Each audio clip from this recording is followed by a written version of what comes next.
To my channel students. आप सारे students का स्वागत है मेरे चैनल में।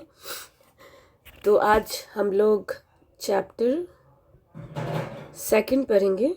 ये चैप्टर 2 है। इससे पहले मैंने चैप्टर 1 कराया है और चैप्टर 1 के टोटल 4 पार्ट्स है। 4 पार्ट्स में वीडियो है और एक पार्ट जो लास्ट पार्ट है उसमें कंप्लीट क्वेश्चन एंड आंसर है। तो मुझे उम्मीद है कि आपने उसको देखा होगा, पढ़ा होगा और चैप्टर 1 से आपने 5 मार्क्स कंफर्म कर लिया होगा, क्योंकि आपके एक चैप्टर से कम 5 नंबर तो आएंगे ही। तो उसका जो भी वर्ड मीनिंग है, स्पेलिंग है, सिनोनिम्स हो गया, एंटोनिम्स हो गया, 1 और 2 लाइनर क्वेश्चन आंसर हो गया, चैप्टर के राइटर का नाम हो गया, और फिर इसी तरह से filling the blanks, match the following, ये सब आपके आते हैं। तो आपने ये सारे टॉपिक को बहुत अच्छे से देखा होगा और आपको बहुत ही अच्छे से याद हो गया होगा। तो आप क्या करेंगे, उस चैप्टर को पहले पढ़ेंगे, समझेंगे, फिर इस चैप्टर पे आएंगे। चलिए अब हम लोग स्टार्ट करते हैं। तो देखिए क्या है, Bharat is my home. Chapter का नाम क्या है, Bharat is my home. Bharat मतलब ये जो हमारा प्यारा भारत है उसकी बात हो रही है, इंडिया की।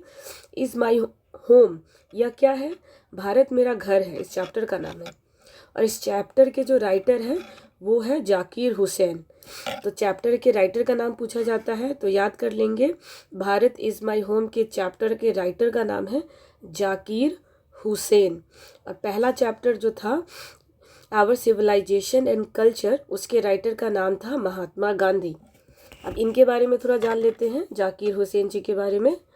तो doctor Zakir Hussain 1897-1969 born in Hyderabad, was one of our greatest freedom fighter as well as an eminent educationist. Dr. Hussain became the President of India in 1967. Earlier, he had served as the Governor of Bihar. Bharat is my home is an extract from the speech he gave in 1967 after taking the oath as president. In his first speech as the President of India, Dr. Zakir Hussain places himself to the service of the totality of India's culture. देखें कि इसमें doctor Zakir Hussain जी के बारे में इस paragraph में बताया गया है कि वो क्या थे या इससे पहले क्या अचीव किया है उन्होंने। तो देखिए, डॉक्टर जाकिर हुसैन, इनका बर्थ ईयर मतलब जन्म कब लिए थे, तो 1897, ये भी पूछ लिया जाता है। और इनका डेथ कब हुआ था, तो 1969, हैदराबाद में इनका जन्म हुआ था। बॉर्न मतलब कहाँ जन्मे थे, तो हैदराबाद में जन्मे थे। और ये हमारे एक बहुत ही महान फ्रीडम फाइटर थे, मतलब कि बहुत ही महान स्वतंत्रता सेनानी थे और बहुत बड़े एजुकेशनिस्ट भी थे, मतलब बहुत बड़े ज्ञाता थे, इनके पास बहुत ज़्यादा नॉलेज था। Doctor Zakir Hussain become the president of India, वो भारत के प्रेसिडेंट बने। कब बने थे प्रेसिडेंट, तो 1967 में बने। तो याद रखिएगा 1967 में बने और इनका देहांत कब हुआ है, 1969 में, मतलब प्रेसिडेंट बनने के दौरान ही। प्रेसिडेंट का टर्म कितना होता है, प्रेसिडेंट तो कोई भी 5 साल के लिए बनता है ना, 5 इयर्स के लिए। तो देखिए बने थे 1967 में, लेकिन डेथ कब हो गया, 1969, मतलब 2 साल बाद ही। तो ये भी एक जीके का क्वेश्चन है कि कौन ऐसे हमारे प्रेसिडेंट रहे हैं जो अपने टर्म में ही, अपने वर्क पीरियड में ही उनका देहांत हो गया, तो डॉक्टर जाकिर हुसैन थे। अर्लियर ही had serve as the governor of Bihar, president रहने से पहले वो बिहार के क्या थे, गवर्नर थे, राज्यपाल थे।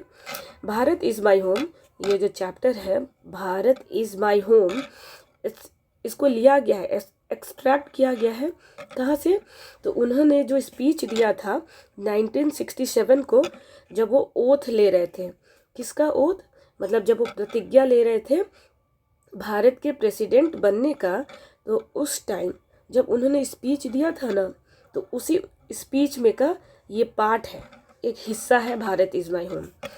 इन हिज फर्स्ट स्पीच, वो अपने पहले भाषण में as a president of India जब वो भारत के प्रेसिडेंट बन जाते हैं तो उन्होंने जो भाषण दिया था, जो उनका पहला भाषण था प्रेसिडेंट बनने के बाद, डॉक्टर जाकिर हुसैन प्लेजेज, तो वो प्रतिज्ञा लेते हैं, जैसे हम लोग लेते हैं ना कि मैं प्रतिज्ञा लेता हूँ कि मैं अपने भारत को भारत माता समझूंगा, इसकी रक्षा हर हाल में करूँगा।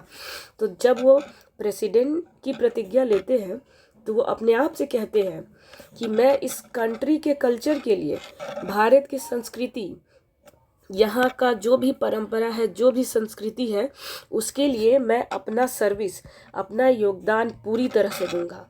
मैं इसमें किसी भी तरह का कोई भी बेईमानी नहीं करूंगा और भारत को मैं हर चीज़ अपना समर्पित कर दूंगा, भारत की आन बान शान के लिए। अब देखिए, ये हो गया है ग्रुप में, स्मॉल ग्रुप, मतलब 2-3 ग्रुप बना के उसमें डिस्कस करना है, बात करना है। पहला है charity begins at home. Charity का मतलब हो गया, अगर कोई आप परोपकार करना चाहते हैं तो परोपकार क्या घर से शुरू होना चाहिए? अगर किसी तरह का आप परोपकार कर रहे हैं तो वो परोपकार कहाँ से शुरू होना चाहिए? घर से होना चाहिए, ये पूछ रहा है। तो बिल्कुल होना चाहिए। बताएं आप ही, अगर आपके अपने ही आपसे खुश नहीं रहेंगे तो आप बाहरी के लिए कुछ कर भी लेंगे तो ज़्यादा मायने नहीं रखेगा। इसीलिए अगर आप कुछ करना चाहते हैं, कोई भी काम करना चाहते हैं, तो पहले कोशिश कीजिए कि आपके अपने उस चीज़ से खुश रहें। ठीक है। दूसरा है the entire world is a family. क्या ये जो पूरा संसार है वो हमारा परिवार है? तो बिल्कुल है। हमारा तो भारत का तो ये कोट है, भारत तो इसी पे चलता है कि वसुदेव कुटुंबकम, मतलब ये पूरा का पूरा जो वसुदेव, मतलब ये पूरा का पूरा जो हमारा पृथ्वी है, ये क्या है? हमारा, हम इसके क्या है? रक्षक है। ये सब हमारे लोग जो है हमारे कुटुंब है। भले यूरोप से कोई आ जाए, रशिया से कोई आ जाए, चाइना से आ जाए, कहीं से भी आ जाए, पूरे पृथ्वी के कहीं भी गोला से कहीं भी आ जाए, अगर वो हमारे भारत में आ रहे हैं तो हम क्या करते हैं? उसकी बहुत सेवा करते हैं, जैसे कि वो क्या है? हमारे अपने हों। ठीक है। और हमारा पूरा संसार क्या है? पूरा पृथ्वी क्या है? हमारा फैमिली है। बिल्कुल है। Individual and family are interdependent. Individual का मतलब होगा अकेला, जैसे खुद की बात करें कि आप स्वयं अकेले, एंड फैमिली परिवार, क्या ये दोनों इंटरडिपेंडेंट है?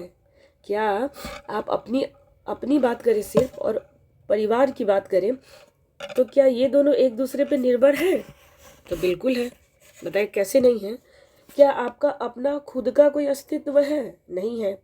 आप अभी बच्चे हैं, पढ़ाई कर रहे हैं, तो पढ़ने के लिए जितना भी सुख सुविधाएं होती है वो कौन दे रहा है? आपका फैमिली दे रहा है ना। और फैमिली क्या करते हैं? आपसे बहुत प्यार करते हैं, वो आपको बहुत स्नेह करते हैं, वो चाहते हैं कि एक दिन आप अपने पैरों पे खड़े हो जाए। तो दोनों एक दूसरे पे निर्भर है, दोनों का अस्तित्व अकेला नहीं है। ठीक है। अब हम लोग चैप्टर स्टार्ट करते हैं।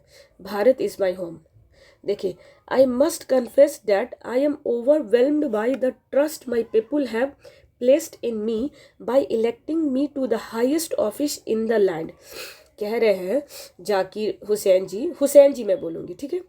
हुसैन जी कह रहे हैं कि मैं ओवरवेलम्ड हूँ, मैं बहुत खुश हूँ, इतना आनंद विभोर हूँ, मतलब खुशी का मेरा ठिकाना नहीं है कि यहाँ के लोगों ने जो मुझ पे भरोसा दिखाया है और मुझे इस भारत भूमि का सबसे ऊंचा दर्जे का ऑफिस प्रदान किया है और उसके लायक मुझे समझा है और चुना है।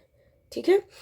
तो ये जो है अपनी खुशी को जाहिर कर रहे हैं कि लोगों का जो भरोसा है, भारत के लोगों का जो भरोसा है मेरे ऊपर कि मुझे प्रेसिडेंट चुन लिया और इस भारत भूमि का सबसे ऊंचा ओहदा है, सबसे बड़ा पोस्ट है, तो उसके लिए वह क्या है? बहुत ज़्यादा खुश है। Doctor Radha Krishna brought to the presidency a mental equipment, a degree of erudition and wealth of experience rarely to be found anywhere. अब हुसैन जी कह रहे हैं कि उनसे पहले जो राधा कृष्ण प्रेसिडेंट रहे हैं तो उन्होंने क्या किया था, अब उनके बारे में वो बात कर रहे हैं। अब देखिए, जो आपको पोस्ट दे रहे हैं, अब आपसे पहले, मतलब हुसैन जी से पहले कौन थे प्रेसिडेंट? तो राधा कृष्ण जी थे। तो उनके बारे में अपनी स्पीच में बोल रहे हैं कि इन्होंने इतना बड़ा काम किया है, ऐसा काम किया है कि मेंटल इक्विपमेंट, मतलब कि इतनी मजबूती दी है और इतने शिद्दत से इरुडेशन मतलब बुराइयों को हटाने की कोशिश की है, और वेल्थ ऑफ एक्सपीरियंस मतलब इनके पास ज्ञान का भंडार था। तो किनके पास? राधा कृष्ण जी के पास। अपने भाषण में बोल रहे हैं कि हमसे पहले जो हमारे प्रेसिडेंट थे उन्होंने कितनी मजबूती से और कितने समझ से और कितने नॉलेज के साथ बुराइयों को ख़त्म किया, और अपने शानदार एक्सपीरियंस से भारत के लिए जो काम किया है उनकी वो प्रशंसा कर रहे हैं हुसैन जी। ठीक है, too rarely to be found anywhere. तो इन्होंने जो काम किया है वो शायद ही कहीं देखने मिलेगा, और ऐसा आप कहीं देख पाएंगे।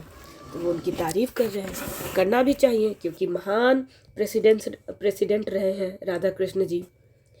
During a lifetime devoted to the pursuit of knowledge and truth, he has done more than probably any other man to bring out and explain Indian philosophical thoughts and the oneness of all the true spiritual values. He has never lost his faith in the essential humanity of a man, and he himself has never ceased to champion the right of all men to live in dignity and with justice. अब देखो, और आगे कह रहे हैं कि during a lifetime devoted to the pursuit of knowledge. अब हुसैन जी कह रहे हैं राधा कृष्ण जी के बारे में कि उन्होंने अपनी पूरी जिंदगी किसको डिवोट कर दिया, किसको समर्पित कर दिया? तो परस्यूट ऑफ नॉलेज, ज्ञान और सच्चाई की खोज में अपनी जिंदगी को निछावर कर दिया, पूरी जिंदगी इसी में झोंक दिया। He has done more than probably any other man to bring out and explain Indian philosophical thoughts. कह रहे हैं कि उन्होंने मोर देन मतलब इतना ज़्यादा किया कि शायद ही कोई दूसरा इंसान ऐसा काम कर पाता। किस चीज़ को कर पाता? कि इंडिया, हमारे जो भारत की जो भी सभ्यता रही है, संस्कृति रही है, यहाँ की जो भी लोगों ने जो चीज़ को वो मानते हैं उसको लाने में, उसके विचारों को लोगों के सामने प्रकट करने में, और लोगों में एकजुटता और ट्रू स्पिरिचुअल वैल्यूज़ मतलब कि सही मायने में जो हमारा कर्तव्य है, जो हमारा धार्मिक कर्तव्य है, जो हमारा स्पिरिचुअल, जो हमारा मानवता है, उसको अपने लोगों में कूट कूट के भरने में राधा कृष्ण जी ने पूरी ज़िंदगी क्या कर दी? डिवोट कर दी, समर्पित कर दी, और हमेशा नॉलेज और सच्चाई की खोज में ही लगे रहे वो। He has never lost his faith in the essential humanity.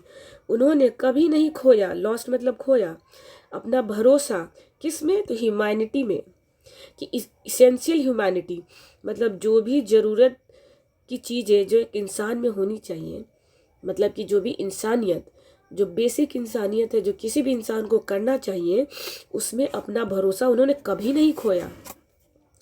And he himself has never ceased to champion, और वो खुद भी, और ये तो लोगों में भी उम्मीद जगाते रहे, और खुद भी कभी इस चीज़ से पीछे नहीं हटे, कभी भी अपने आप को नहीं रोका, और हमेशा अपने आप को चैम्पियन मतलब अपने आप में इनकरेजमेंट, खुद मोटिवेट होते रहे।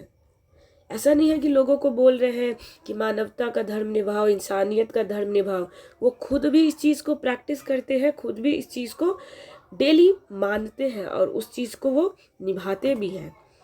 Right of all man to live in dignity and with justice, लोगों को बताते हैं कि आपका जो अधिकार है, जिस डिग्निटी से, जिस शानो शौकत से एक इंसान को जीना चाहिए, आप उस शानो शौकत से जिए। आपको बिल्कुल भी डरने की ज़रूरत नहीं है, शान आन बान और शान से जीना है। ऐसा वो लोगों में क्या करते थे? लोगों को इंस्पायर करते थे, प्रेरित करते थे। एंड विथ जस्टिस, और न्याय से। ठीक है, थर्ड पैराग्राफ देखते हैं। I can only assure you that I enter this office in a spirit of prayerful humility and total dedication। अब हुसैन जी कह रहे हैं कि मैं आपको इतना तो भरोसा दिला ही सकता हूँ कि ये ऑफिस जब मैं ज्वाइन कर रहा हूँ, या ऑफिस जब मैं ज्वाइन करने जा रहा हूँ, in a spirit of prayerful humanity, मेरे अंदर ये आत्मविश्वास है, मेरे अंदर ये पूरा यकीन है, अपने आप को मैं भरोसा दिलाता हूँ, मैं आप लोगों को भरोसा दिलाता हूँ कि ह्यूमैनिटी मतलब मानवता, इंसानियत, और पूरा डेडिकेशन झोंक दूंगा मैं, पूरा आत्मसमर्पित कर दूंगा मैं इस देश की भलाई के लिए, इस देश के लोगों के लिए। I have just taken the oath of loyalty, मैंने जस्ट अभी अभी लिया है, ओथ लिया है, प्रतिज्ञा लिया है, लॉयल्टी कि मैं लॉयल रहूँगा, ईमानदार रहूँगा, to the constitution of India, Bharat के संविधान के लिए मैं हमेशा लॉयल रहूँगा, कर्तव्य निष्ठ रहूँगा, सच्चाई से लड़ूंगा, सच्चा रहूँगा, इसकी मैं प्रतिज्ञा मैंने अभी अभी लिया है। It is Constitution of a comparatively new state which its free citizen have। कह रहे हैं हुसैन जी कि ये जो अभी का जो हमारा नया स्टेट है, नया भारत है, इसको अगर हम कंपेयर करें, तुलना करें पुराने टाइम से, तो हमारा जो नया भारत है वो क्या है, यहाँ के लोग फ्री हैं, मतलब यहाँ के जितने भी नागरिक हैं वो अब आज़ाद हैं, उनको किसी के अधीन रह के कोई भी काम करने की ज़रूरत नहीं है।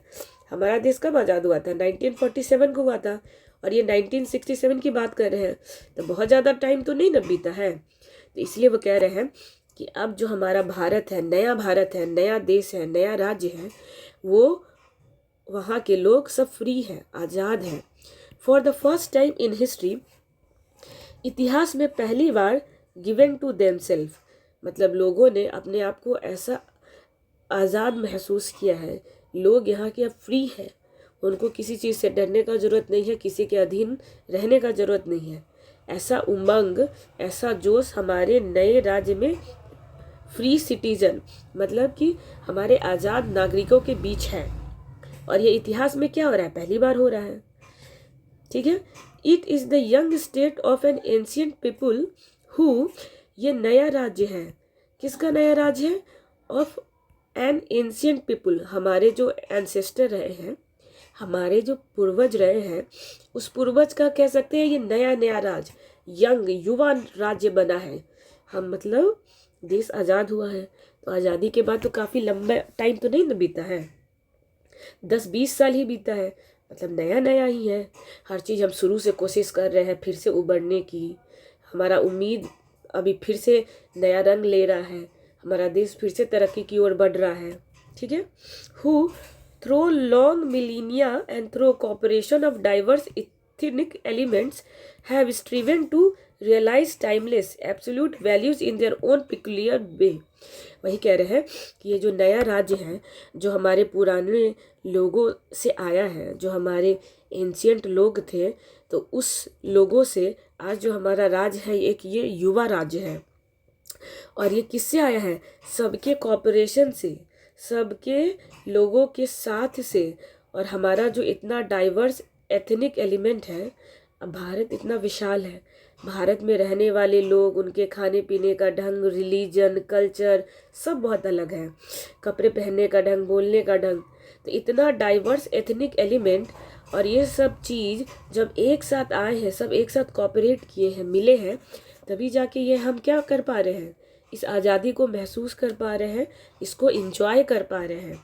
ठीक है, have striven to realise timeless, ये सब हमें रियलाइज़ करवाए हैं, आभास करवाए हैं कि हमारा जो वैल्यूज़ है खुद में बहुत ही ज़्यादा क्या है, पिक्युलियर है, मतलब खुद में बहुत ज़्यादा चुनिंदा है, खास है, खास तो है ही। अब आप ही बताएं, भारत जैसे महान देश में जहाँ 28 राज्य हैं, 28 तरह के लोग बोलने वाले, कपड़े पहनने वाले, बैठने वाले, लेकिन फिर भी सब में क्या है, एकता है कि नहीं है? तो इतना डाइवर्स होने के बाद भी हम आज आगे बढ़ रहे हैं, तो ये सब चीज़ एहसास कहाँ से आया है? जब हम लोग एक साथ कोऑपरेट करते हैं, मिलजुल के चलते हैं, तो ये अपने आप में क्या है, बहुत खास बात है, पिक्युलियर थिंग है। I pledge myself to the service of those value, इसीलिए मैं भी प्रतिज्ञा करता हूँ कि मैं भी ऐसे वैल्यूज़ को क्या करूँगा, सर्विस करूँगा, उसके प्रति अपना कर्तव्य निभाऊँगा। ठीक है, for though some concrete realisation of a value may become inadequate, तो कह रहे हैं फॉर दो सम कॉन्क्रीट, मान के चले कुछ या कभी कभी जो हमारा एहसास है कुछ चीज़ों को लेकर, वो उसमें कमी आ सकती है, कि कभी कभार ऐसा हो सकता है कि हमने जो एहसास किया है या हम जो चाह रहे हैं, तो वो क्या हो सकता है कि किसी चीज़ के लिए कमी हो सकता है, वो कम पड़ सकता है। With the change of circumstances, मतलब कि अब परिस्थिति ऐसा आ गया, अब परिस्थिति में क्या हो गया कि हम किसी चीज़ से थोड़ा सा पीछे हट गए, तो इसका मतलब नहीं है कि हम पीछे हट गए तो पीछे ही रह गए, बिल्कुल नहीं। इसका मतलब है कि हमारा जो सर्कमस्टांसेस है, हमारा जो अभी परिस्थिति है, वो शायद हमारे साथ नहीं है, लेकिन लेकिन हम क्या हैं, हम इतने लायक हैं, हम खुद को इतना ज़्यादा काबिल समझते हैं कि हम इन सब चीज़ से क्या हो जाते हैं, आगे बढ़ जाते हैं। The value remains eternally valid and presses for a newer and fresher realisation. तो हमारा जो वैल्यू है, अब वैल्यू का मतलब जो हमारा अंदर से, मतलब जो हमारी इंसानियत, जो हमारी मानवता है, जो हम धर्म निभाते हैं, वो इतना गहरा है कि वो बाद में जाके क्या हो जाता है, नई उम्मीद देता है और नया रियलाइजेशन देता है, मतलब नई उम्मीद देता है, नया ख्वाब देता है, और फिर से हम क्या करते हैं, उस काम में लग जाते हैं और फिर से आगे बढ़ जाते हैं। ठीक है। The past is not dead. जो हमारा पास्ट है, जो बीता हुआ दिन है, वो अभी मरा नहीं है, नॉट एंड स्टैटिक, और वो रुका भी नहीं है। हमारा जो इतिहास है, जो हमारे दिन बीत गए, इसका मतलब नहीं है वो ख़त्म हो गया पूरी तरह से, या वो सुस्त पड़ गया है, ऐसा बिल्कुल नहीं है। इट इज़ अलाइव, ये अभी भी जिंदा है, एंड डायनेमिक, और इसमें अभी भी परिवर्तन होते रहते हैं, and is involved in determining the quality of our present and the prospect of our future। और यही चीज़ जो अभी हमारे अंदर जिंदा है, हमारा जो पास्ट, जो हमारा अतीत है, वो इतना डायनेमिक है, उसमें बदलाव इतने अच्छे से, इतने नए तरीके से आते रहता है, जिसके कारण क्या होता है, हम फिर से नई उम्मीद लेते हैं और क्वालिटी ऑफ प्रेजेंट, अपने वर्तमान को ठीक करते हैं और आगे के लिए एक नया ख्याल बुनते हैं, एक नया उम्मीद लेके चलते हैं। ठीक है। अब हम देखते हैं paragraph 4। The process of its constant renewal is indeed the process of growth of national culture and national character. It is the business of education, as I see it, to minister this constant renewal, and I may be forgiven the presumptions that my choices to this high office has mainly, if not entirely, been made on account of my long association with the education of my people. I maintain that education is a prime instrument of national purpose, and that quality of education is inescapably involved in the quality of nation। अब देखिए, हुसैन जी कह रहे हैं कि हमारा जो process है, मतलब एक जो हमने रास्ता तय करने का जो ये शुरुआत किया है कि हम कैसे कैसे रास्ते पे चलेंगे और कैसे कैसे तरक्की को अचीव करेंगे, तो ये वाला जो हमारा रास्ता है, ये जो हमारा प्रोसेस है, ये हमेशा कांस्टेंट रिन्यूएबल, मतलब ये हमेशा बदलते रहता है। अब ऐसा नहीं है कि हम एक चीज़ करके बैठ गए, हमारे अंदर, हमारे भारत के लोगों के अंदर वो उम्मीद कभी नहीं सुस्त पड़ता है, वो हमेशा खुद में बदलाव करते हैं ताकि हम नए से नए उम्मीदों को, नए से नए मुकाम को क्या कर सके, छू सके, उसको पा सके। ठीक है। The process of growth of national culture, हमारा जो ग्रोथ मतलब बढ़ने का ऑफ नेशनल कल्चर, मतलब हमारे भारत का जो कल्चर है, संस्कृति है, और इसका जो एक अभिमान है, इसका जो स्वभाव है, इसमें हमेशा क्या होता है, हम इसके तरीका में हमेशा बदलाव करते रहते हैं, और बदलाव वैसा कि जो आज है उससे बेहतर हो वो कल। तो ये जो पूरा का पूरा प्रोसेस है, ये बार बार बदलते रहता है, इसमें हम चेंजेस लाते रहते हैं और ये हमेशा आगे बढ़ते रहता है। भारत का कल्चर, इसका कैरेक्टर, दोनों में वृद्धि हो रहा है time to time. It is the business of education as I see it, और वो मान रहे हैं कि ये पूरा काम जो हम भारत को देख रहे हैं आगे की ओर बढ़ते हुए, इसके कल्चर में जो ये लगातार बढ़ रहा है, ये सब इनको लगता है कि एजुकेशन की वजह से बहुत अच्छा हो सकता है। अगर किसी के पास शिक्षा है तो बहुत अच्छा कर सकता है वो अपने देश के लिए। To minister this constant renewable, और ये जो हम चाहते हैं कि हमेशा भारत में बदलाव आते रहे, नई नई चीज़ों को हम सीखते रहें, तो ये तभी हो पाएगा, हुसैन जी को लगता है, जब हम लोग बिजनेस में खूब क्या करेंगे, स्टडी करेंगे, जब इसकी खूब दिल लगा के मेहनत करके पढ़ाई करेंगे। and I may be forgiven the presumptions that my choice to this high office has mainly, if not entirely. तो कह रहे हैं कि हो सकता है कि मान के चले कि मैंने जो पहले से ये चीज़ सोच लिया है कि मेरी जो उम्मीद है अगर बहुत ज़्यादा बड़ा है, प्रिजम्पशंस का मतलब होता है पहले से उम्मीद लगा के बैठ जाना, कि मुझे माफ़ कीजिएगा अगर मैं बहुत ज़्यादा सोच रहा हूँ, अगर बहुत ज़्यादा उम्मीद लगा के बैठ गया हूँ तो मुझे माफ़ कीजिएगा. If not entirely been made on account of my long association with the education of my people. लेकिन ये कह रहे हैं कि ये सब चीज़ जो मैं बोल रहा हूँ तो बस ऐसे ही नहीं बोल रहा हूँ मैं, मुझे इस चीज़ का पूरा ज्ञान है, मतलब ये चीज़ मैंने एक्सपीरियंस किया है, ये चीज़ मैंने सीखा है कि अगर एजुकेशन बहुत अच्छा हो, शिक्षा बहुत अच्छा हो तो देश काफ़ी अच्छा तरक्की करता है. तो अगर ये उम्मीद मेरी बहुत ज़्यादा है तो इसके लिए आप पहले से मुझे क्षमा कर देंगे, लेकिन मैं पूरी तरह से क्या हूँ, गलत नहीं हूँ, ये आप भी मानते होंगे. I maintain that education is a prime instrument. वो ऐसा मानते हैं कि शिक्षा क्या है, बहुत ही प्राइम इंस्ट्रूमेंट है, मतलब कि एक वैसा हथियार जो आपके हाथ में, आपके पास हमेशा होना चाहिए.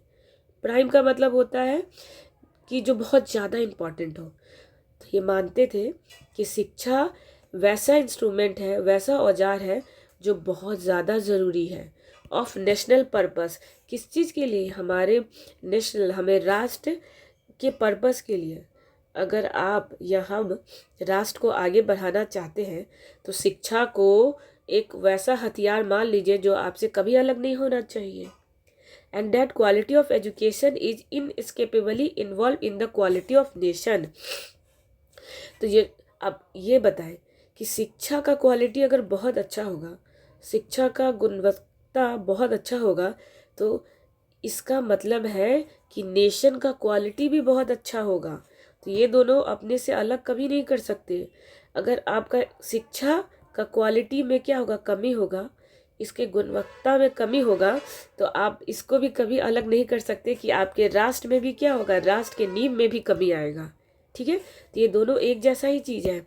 अगर क्वालिटी ऑफ एजुकेशन अच्छा है तो आपका क्वालिटी ऑफ नेशन बहुत अच्छा होगा. तो ये चीज़ क्या कर रहे हैं, आप बहुत अच्छे से समझ पा रहे होंगे.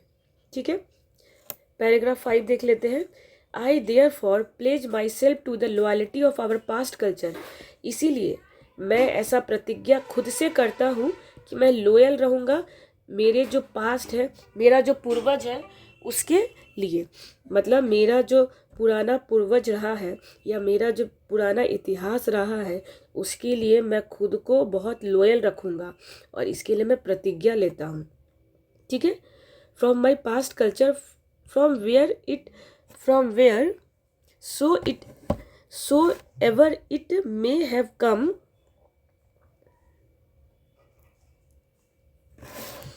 may have come and by whomsoever it may have been contributed. तो कह रहे हैं कि मैं खुद में प्रतिज्ञा लेता हूँ कि मैं लॉयल रहूँगा, ईमानदार रहूँगा, निष्ठापूर्वक रहूँगा. मेरा जो पास्ट कल्चर रहा है, मेरी जो पुरानी संस्कृति रही है, और ये संस्कृति जिसने भी लाया हो और कहीं से भी आया हो, मैं उनके लिए भी क्या रहूँगा, हमेशा समर्पित रहूँगा. वेयर सो एवर, जहाँ से भी आया हो, हु सो एवर, जिसने भी लाया हो, मैं उनके उम्मीदों को, मैं उनके भरोसे को कभी नहीं तोड़ूंगा.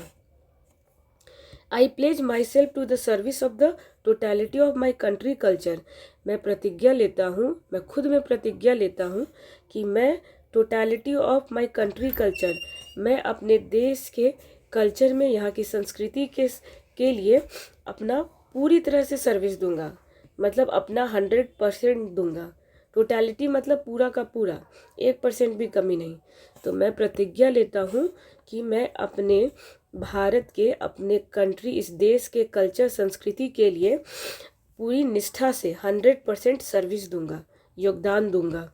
I pledge my loyalty to my country. मैं प्रतिज्ञा लेता हूँ कि मैं लॉयल रहूँगा, ईमानदार रहूँगा, भरोसेमंद रहूँगा अपने देश के लिए, इरिस्पेक्टिव ऑफ रिलीजन और लैंग्वेज. मुझे इस चीज़ से बिल्कुल भी फ़र्क नहीं पड़ेगा और मैं इस चीज़ को कभी भी हावी नहीं होने दूंगा कि लोग किस रिलीजन के हैं, किस धर्म के हैं, या कौन सी भाषा बोलते हैं, मेरे लिए सब बिल्कुल मायने नहीं रखेगा। ठीक है, मैं लॉयल रहूँगा अपने कंट्री के लिए। I pledge myself to work for its strength and process. मैं प्रतिज्ञा लेता हूँ कि मैं इस कंट्री के स्ट्रेंथ, ताकत और इसके प्रोग्रेस, इसके दिन दुगनी रात चौगनी होने में पूरा का पूरा योगदान दूंगा, पूरा का पूरा काम करूंगा। And for the welfare of its people, और यहाँ के लोगों की भलाई के लिए मैं खुद को प्रतिज्ञा दिलाता हूँ, मैं खुद को ये भरोसा दिलाता हूँ, मैं आप लोगों को ये बताना चाहता हूँ कि मैं बहुत मेहनत करूँगा कंट्री की स्ट्रेंथ, इसकी ताकत, इसकी प्रोग्रेस और यहाँ के लोगों के हित के लिए काम करने में। विदाउट डिस्टिंक्शन ऑफ, बिना ये देखे हुए, बिना भेदभाव किए हुए कि वो किस कास्ट का है, किस कास्ट मतलब किस जाति का है, किस कलर का है, उजला है, गोरा है, काला है, कोई फर्क नहीं पड़ता मुझे, और किस पंथ का है, सिख है, हिंदू है, मुस्लिम है, कोई फर्क नहीं पड़ता, मैं सबके लिए काम करूँगा। The whole of Bharat is my home, ये पूरा का पूरा भारत मेरा क्या है, घर है। वो बोल रहे हैं ये पूरा का पूरा जो भारत है ये मेरा घर है। ठीक है, and its people are my family. अब भारत मेरा घर है तो इस घर के लोग क्या है, मेरे फैमिली है, मेरे परिवार है। The people have chosen to make me the head of this family. यहाँ के लोगों ने मुझे चुना है, इस परिवार का हेड, मुखिया चुना है। यहाँ के जितने लोग हैं, ये जो भारत मेरा घर है और घर के सारे लोग जो मेरे परिवार हैं, तो इस परिवार के लोगों ने मुझे मुखिया चुना है इस घर का कुछ समय के लिए, for a certain time. It shall be my earnest endeavor to seek to make this home strong, और मैं इसमें अपना चाहत, पूरी इच्छा, पूरी ताकत लगा दूंगा, ये जो मेरा घर है वो क्या हो सके, बहुत स्ट्रांग हो सके और ब्यूटीफुल रह सके। मतलब मैं अपने घर की मजबूती के लिए और इसकी खूबसूरती के लिए पूरे दिल से काम करूँगा, और ऐसा मैं चाहता हूँ कि भविष्य में ऐसा हो। A worthy home for a great people engage in the fascinating task of building up a just and prosperous and a graceful life. और मैं इस घर को एकदम वर्दी बनाऊंगा, वर्दी मतलब एकदम लायक बना दूंगा कि for a great people engage, कि इसमें महान महान लोग खुद को क्या कर सके, आके टाइम दे सके, खुद को झोंक सके, खुद को डेडिकेट कर सके।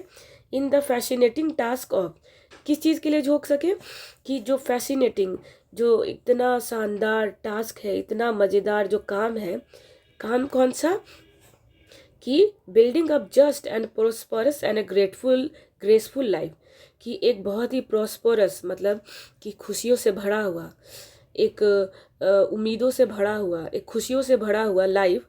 ग्रेसफुल का मतलब होता है एकदम प्यार से, एकदम मोह से, मतलब कि मोह मतलब कि हो गया कि आराम से, एकदम जिसे नहीं कहते हैं कि मोती का माला हम लोग कितने प्यार प्यार से क्या कहते हैं उसको बनाते हैं ना, तो बिल्कुल वैसी ज़िंदगी हो, लोग खूब प्रॉस्परस हो, लोगों के पास इनफ ठीक ठाक पैसे हो, लोग खुश हो, तो ऐसा मैं अपना इस घर को बनाऊंगा, ऐसा इन लोगों के अंदर भावना डालूंगा। तो इन सब की मैं क्या लेता हूँ, प्रतिज्ञा लेता हूँ। ठीक है, तो ये जाकिर हुसैन जी पैराग्राफ 5 तक बता रहे हैं।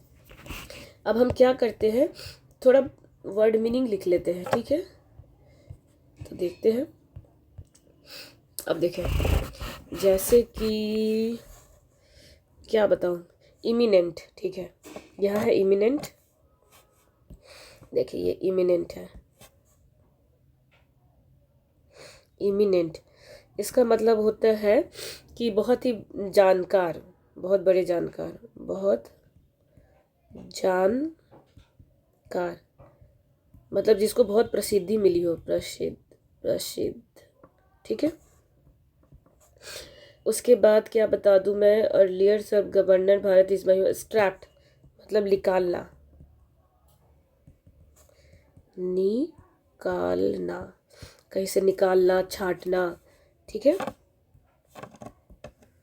उसके बाद मैं क्या बता दूं आपको, बाकी इजी है।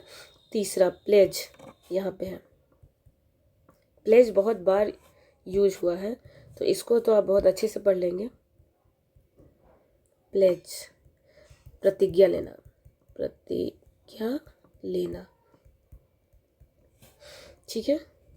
टोटैलिटी का मतलब हो गया, टोटैलिटी भी बहुत बार यूज हुआ है, मैं लिख ही देती हूँ। टोटैलिटी मतलब पूरी तरह से, पूरी तरह से, जैसे कि 100% पूरा, पूरा का पूरा, ठीक है। यहाँ पे है आपका टोटैलिटी, 1 मिनट, यह है टोटैलिटी। अब देखते हैं नेक्स्ट यहाँ पे है इरिडिशन, का मतलब होता है खत्म करना, ठीक है। इरिडिशन मतलब कि एक तरह से जो भी बुराई है, जो भी कुरीतियाँ हैं, उसको क्या करना है, ख़त्म करना है। तो हमारे जो जाकिर हुसैन जी थे, वो राधा कृष्ण जी के बारे में बता रहे थे कि उन्होंने इस चीज़ में बिल्कुल भी क्या की, कमी नहीं की, ठीक है। सॉरी, यूरिडाइट है, आई एम सो सॉरी। यहाँ पे ये जो वर्ड है यूरिडिशन, यूरिडिशन का मतलब होता है कि मैंने लगता है पहले जो पढ़ाया था पैराग्राफ 2, तो उसमें भी मैंने बोल दिया था, तो नहीं, यूरिडाइट का मतलब ही होता है बहुत ही नॉलेज वाला, बहुत ही ज्ञानी। यहाँ लिख देती हूँ मैं, यूरोडाइट। प्लीज़ मुझे आप लोग माफ़ कर देंगे, वो मैं गलती से, दिमाग में होता है ना एक चीज़ सोच के जो बैठ गए हैं, वही थ्रू आउट पूरे लेक्चर में हो जाता है, वो तो बाद में अक्ल आ गया टाइम रहते मुझे। एरोडाइट का मतलब होता है ज्ञानी, बुद्धिमान, बुद्धिमान, बुद्धिमान, ठीक है, ज्ञानी, बहुत बड़ा ज्ञानी। अब देखें, अब है सीज्ड, सीज्ड मतलब रोकना। देखिए 6 नंबर, सीज्ड मतलब नहीं होता कि इसको सीज्ड कर लिया गया है, रोक दिया गया है थोड़े टाइम तक, तो वो होता है मतलब सीज्ड का, रह गया हो, छूट गया हो, पीछे रह गए हैं, रोकना, 1 मिनट, ये रोकना, रोकना। 7 चैम्पियन, चैम्पियन का चैम्पियन तो आपको पता है ना, सबको चैम्पियन बनना है कि नहीं। तो चैम्पियन मतलब जो आगे के लिए ऊर्जा दे, जो आगे के लिए उम्मीद दे, उम्मीद दे।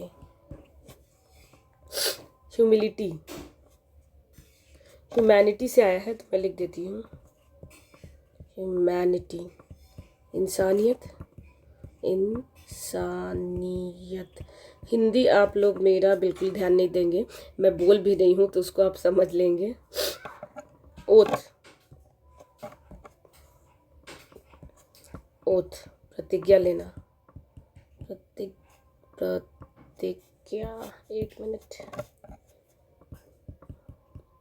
प्रतिज्ञा लेना।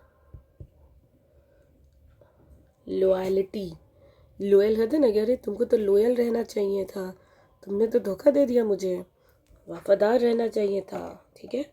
तो लोयल भी लिख ले, बहुत बार इस्तेमाल हुआ है, बहुत बार आया है इस बुक में। 10 नंबर, लोयल, वफादार, वफादार। जैसे आपको भी अपने पढ़ाई के लिए वफादार रहना पड़ेगा, चीटिंग करेंगे तो फेल हो जाएंगे।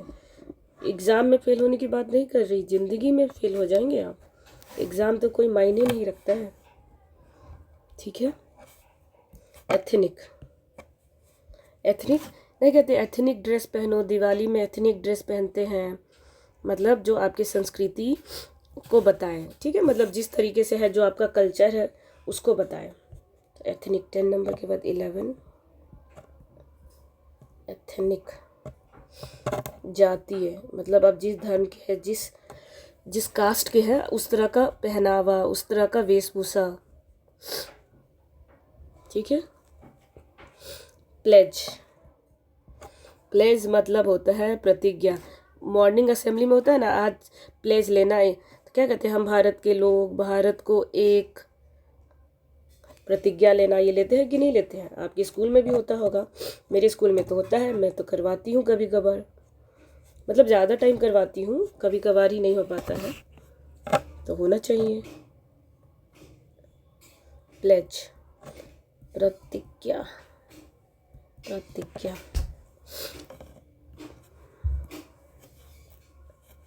उसके बाद क्या है? प्रिजम्पशंस।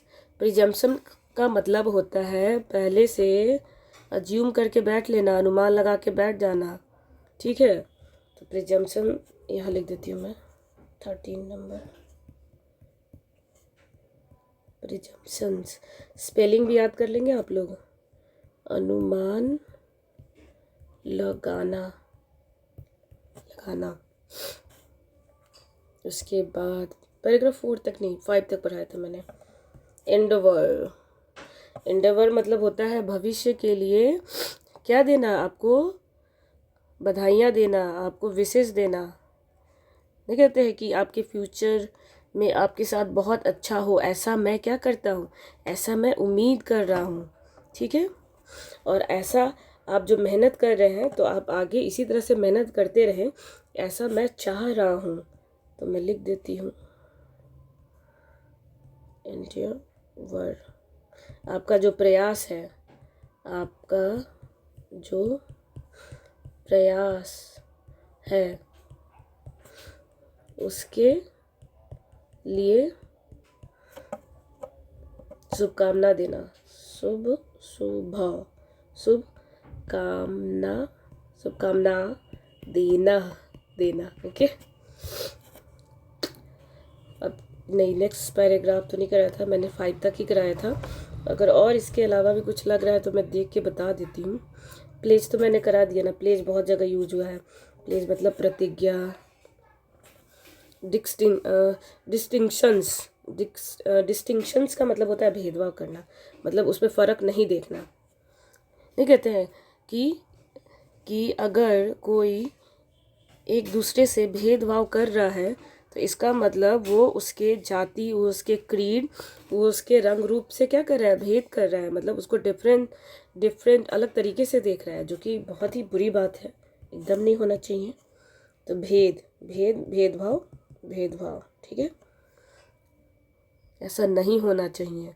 अंतर, कोई अलग नहीं है, सब इंसान भगवान के बनाए हुए हैं, ठीक है। कोई कल क्या बन जाए कौन जानता है। और कोई अगर आपको लगे तो कमेंट में बताइएगा मुझे। जो भी थोड़ा मुश्किल लगा है वो मैंने आपको बता दिया है। आप पूरा वर्ड मीनिंग पढ़ लेंगे, मैंने जैसे जैसे प्रोनाउंसिएशन उच्चारण किया है वो आप अच्छे से पढ़ लेंगे। Thank you students.